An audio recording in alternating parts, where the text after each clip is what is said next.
Halo semuanya, selamat datang di channel Mangare. Bagaimana kabarnya hari ini? Sehat bukan? Mudah-mudahan dalam keadaan sehat selalu. Kali ini kita akan menceritakan kembali alur cerita komik manhwa berjudul Wanggusen Wang Part 4. Yuk langsung saja simak alur ceritanya. Terlihat Liang Su memarahi Feng Zheng. Karena Feng Zheng terlihat akan melawan lagi. Liang Su kemudian menodongkan roketnya. Dia mengancam Feng Zheng. Masih berani? Aku sudah membiarkanmu, kata Liang Su. Akhirnya Feng Zheng menyerah. Dia memohon ampun untuk tidak ditembakkan roket lagi ke arahnya. Di sampingnya, banyak para kultivator yang terjebak ke dalam jebakan Feng Zheng. Dia meminta tolong untuk segera dikeluarkan. Suhan langsung menodongkan roket ke arah Feng Zheng. Suhan memberikan waktu 5 menit untuk segera menghentikan bom nuklirnya. Feng Zheng mengatakan tidak bisa menghentikan bomnya kalau sudah dihidupkan.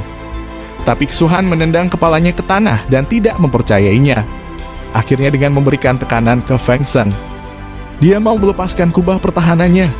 Setelah terbuka, banyak kultivator yang terbang dan pergi menjauh untuk menyelamatkan diri mereka masing-masing. Kultivator kelas atas banyak selamat dari ledakan bom nuklir tersebut. Tetapi para kultivator yang tidak memiliki kekuatan harus mati karena terkena ledakan bom nuklir. Banyak sekali yang mati dan menjadi korban dari ledakan bom. Dewa Perang mengatakan mereka terlalu lemah dan tidak pantas mendapatkan harta suci. Liang Su kesal dengan Dewa Perang. Dia mengatakan, kau tidak memiliki rasa simpati. Jangan lupa kami menyelamatkanmu. Jika tidak, kau juga akan mati terkena bom nuklir. Dewa Perang masih bersikeras juga. Walaupun dia diselamatkan, tapi dia tidak akan berbelas kasih sama sekali. Tiba-tiba muncul pusaran yang berada di sekitar ledakan bom nuklir. Muncullah harta suci yang ditunggu-tunggu. Lu Yunxi penasaran harta jenis apa yang akan segera keluar. Di sana terlihatlah monster katak yang begitu besar. Dan terdapat hati suci di dahi kepalanya. Akhirnya Jiu Xuan Miao muncul. Di kehidupanku sebelumnya bahkan kaisar harus berjuang untuk melawannya. Tetapi hampir semua orang tidak menyadari nilai harta suci tersebut, pikir Suhan. Dewa Perang dan Raja Sapi langsung melompat dan mencoba mengambil harta itu. Ketika Lu Yunxi ingin mengambilnya, Suhan menghentikannya. Tetapi Lu Yunxi mengatakan untuk segera melepaskannya dan membiarkannya pergi. Tetapi Suhan tetap kuat untuk menghentikan Lu Yunxi. Dia mengatakan percuma saja jika kau melakukannya sekarang. Kekuatan raksasa ini sangat menakutkan. Bahkan orang-orang ini takkan mampu, kata Suhan. Ternyata benar apa yang dikatakan Suhan. Monster tersebut langsung mengeluarkan lendir beracun yang membuat para kultivator terpaksa harus dipukul mundur. Raja Sapi mengatakan baru kali ini melihat kekuatan monster sebesar ini. Apa kekuatannya kemungkinan sudah berada di tahap pemurnian legenda. Lu Yunxi terkejut rupanya di tahap permunian legenda. Dia berpikir itu merupakan permunian yang sudah menyamai ranah para dewa. Dan hanya patriark pertama keluarga Lu, satu-satunya yang pernah mencapai ranah itu. Terlihat Suhan dan Lu Yunxi berdiri berdampingan di depan monster. Suhan mengatakan, ketua kelas raksasa ini bukan manusia, dia adalah raksasa yang menjaga harta suci. Aku takut tak ada satupun yang bisa mendapatkannya. Lu Yunxi kemudian memprotes Suhan, sekarang kau bisa melepaskan tanganku. Aku lupa, kata Suhan. Terlihat dia malu-malu karena terlalu lama memegang tangan Lu Yunxi. Xin berpindah ke Raja Sapi yang marah dan akan menghajar anak buah Lu Yunxi dengan lari ketakutan. Tak lama berselang Liang Su langsung menembakkan roket ke Raja Sapi, tetapi sia-sia saja roket tersebut tidak mempan sama sekali. Raja Sapi mengatakan, kau kira aku sama seperti Feng Zheng?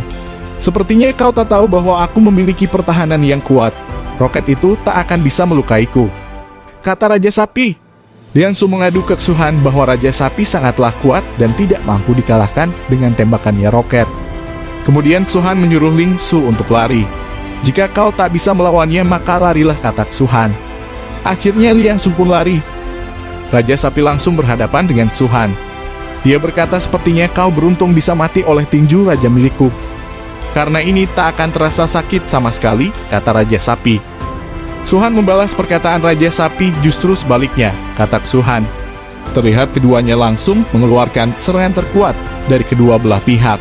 Tanpa diduga rupanya serangan Suhan yang lebih unggul, hingga membuat tangan Raja Sapi menjadi patah dan langsung terlempar ke belakang. Suhan berkata, sepertinya kau tidak beruntung harus melawanku, karena itu akan sangat menyakitkan. Ketika Liang Su berlari, dia melihat ke belakang. Dia terkejut dengan keadaan Raja Sapi yang dikalahkan oleh Suhan. Dia berkata, apa yang terjadi, bagaimana bisa Raja Sapi itu jatuh? Raja Sapi kesal, bagaimana mungkin pertahanannya yang sangat kuat dapat dihancurkan oleh Suhan, serta dengan sekali serangan dan bisa membuat lengannya patah. Sedangkan di lain pihak telah terjadi pertarungan juga antara Lu Yunxi dengan Dewa Perang. Lu Yunxi dapat mengalahkan Silverwing si Dewa Perang dengan memotong tangannya. Silverwing terkejut, dia berkata bahwa Lu Yunxi menyembunyikan kekuatannya. Kemudian Lu Yunxi menyangkalnya, aku tak menyembunyikannya. Kau saja yang terlalu lemah, kau tak layak melihat kekuatanku, kata Lu Yunxi. Mereka memang lemah, bagaimana denganku, kata seseorang yang tiba-tiba muncul dengan jubah armor dan roket terbang di depan Lu Yunxi. Lu Yunxi langsung berkata, Kuangxi penguasa pertama Xuanwu, dan sudah mencapai tahap puncak fondasi, namun setelah transformasi tubuh Xuanwu, kekuatannya dapat dibandingkan dengan tahap dan Qi, kata Lu Yunxi. Kuangxi mengatakan, Lu Yunxi, melihat ekspresimu sepertinya kamu tahu banyak. Jika kau tak ingin mati, kau bisa membiarkanku pergi. Jadi jangan ganggu aku pergi, kata Kuangxi. Namun Lu Yunxi berkata sebaliknya, kau memang kuat tidak seperti orang kota Nandao, mungkin aku tak menemukan orang yang lebih kuat darimu. Tapi aku tetap akan melawanmu, kata Lu Yunxi. Akhirnya Kuangxi langsung menyerang Lu Yunxi. Dia mengatakan, dalam hal ini keluarga Lu tak boleh menyalahkanku, karena aku sudah memberimu kesempatan. Terjadilah pertarungan yang begitu sengit di antara keduanya dengan kekuatan masing-masing.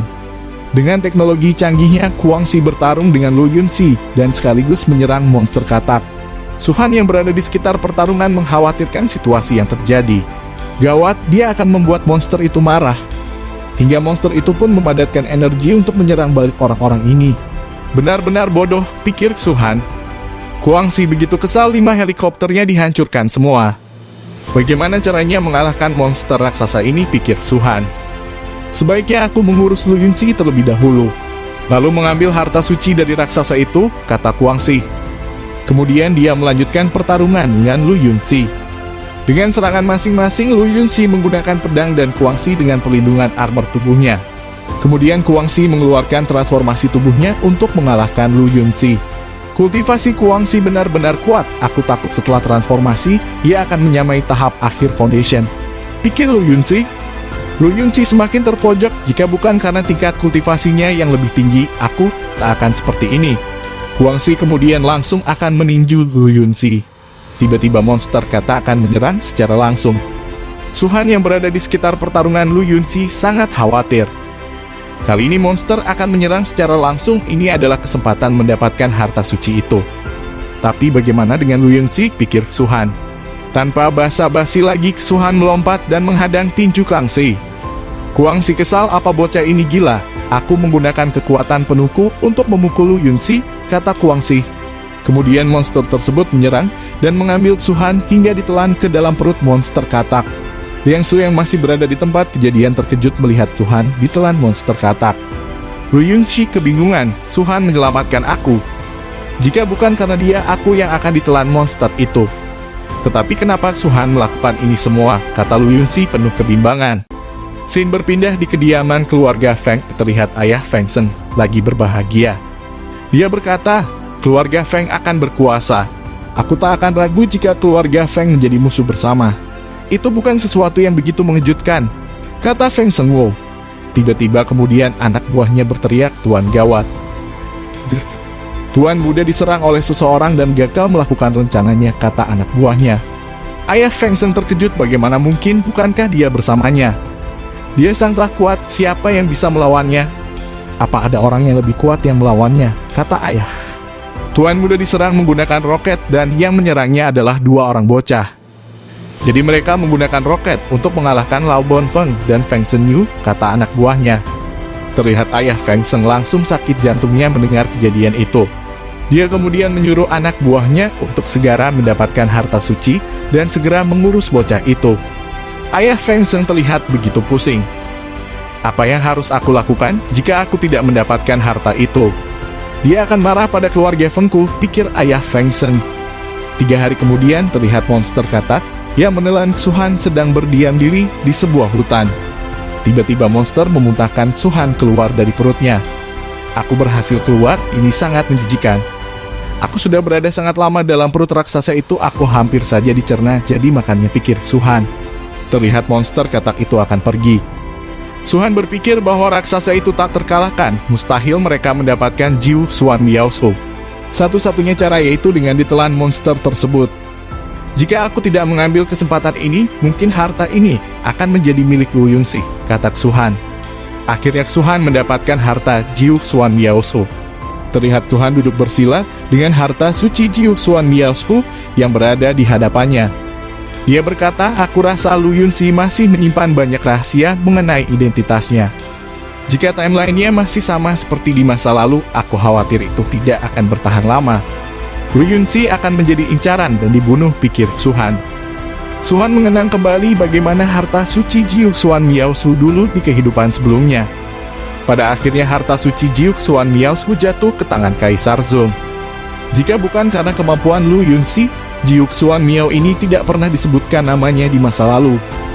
Tapi ini juga bisa menyelamatkan Lu Yunxi karena dia tidak akan diincar lagi.